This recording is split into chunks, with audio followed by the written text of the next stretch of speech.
I graduated from high school. I was 19, found out I was pregnant.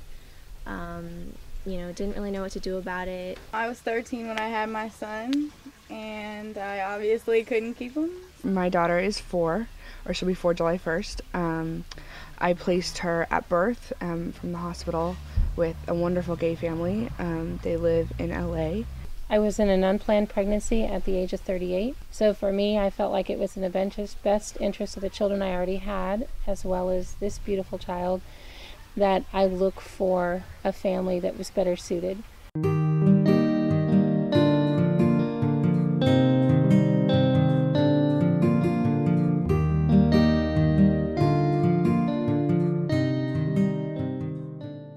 As we moved into a period of time where we were giving them more rights and more privileges and actually having them choose adoptive families for their baby, it seemed a logical next step to begin to wonder how we could provide them with services.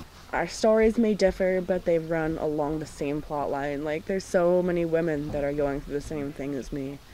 And you never think that. You always think you're going through it alone. I live in a small town right now where adoption isn't even in their vocabulary. So I am all alone, and I don't have anybody to talk to. Since my adoption process, I have kind of lost my way in terms of school. I was enrolled in school. I was doing really well in school.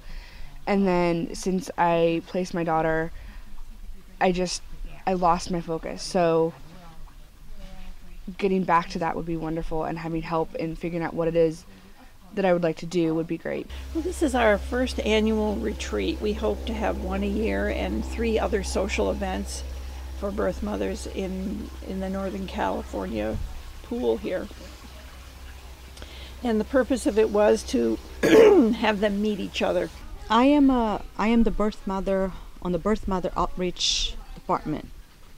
So my role here was just to be with those birth moms and observe, socialize, have a good time with them.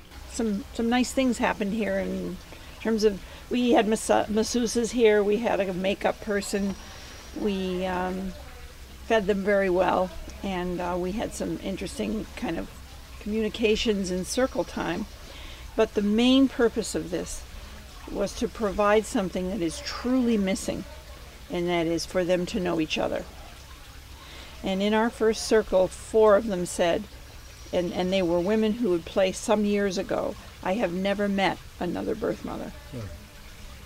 So this is what we want to correct. For me, I never met another birth mother, so it was great to be able to talk to other people, women who have the same experiences, and get their take and hear what their stories were, and be able to talk about mine with somebody who understood.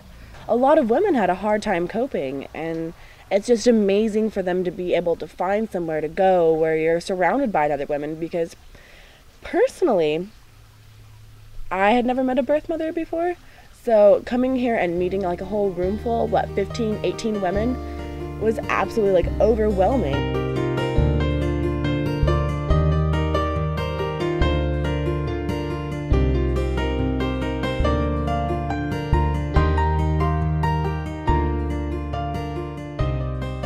Barely know each other here. People came from different places, so I didn't know how was going to be the acceptance or approaching to each other. As soon as we had the first circle time, we noticed that those birth moms were hungry, thirsty for something like this. They didn't know. But once they got here, some girls said, well, I never met another birth mom before. We start crying together, laughing together, making fun of each other, and the ice was broken, and we start having fun. Here, it was new to just sort of let go and just sort of be myself and not have any secrets and just open up and be me. The things I liked best were just the little conversations, the little just little pocket conversations that kept springing up all over the place, talking about names and what one child calls the birth mother, or what Christmas gifts were given, and those were the things that I liked, because those are things you can't talk about with just strangers. I was supposed to cook, but I didn't do anything all by myself. The kitchen was packed with women trying to help all the time. The more I told them, don't do anything. This is your retreat. I'm here to cook for you. I'm here to put the table and do everything. They didn't want to. They want to get involved and do something. So I made one dish, one dish only. Well, I learned that if you put 15 women in a house, you need to have a big bowl of chocolate. I completely respect these women. You know, everything they've been through, it's just their stories, their passion, their love for their children. It's just incredible.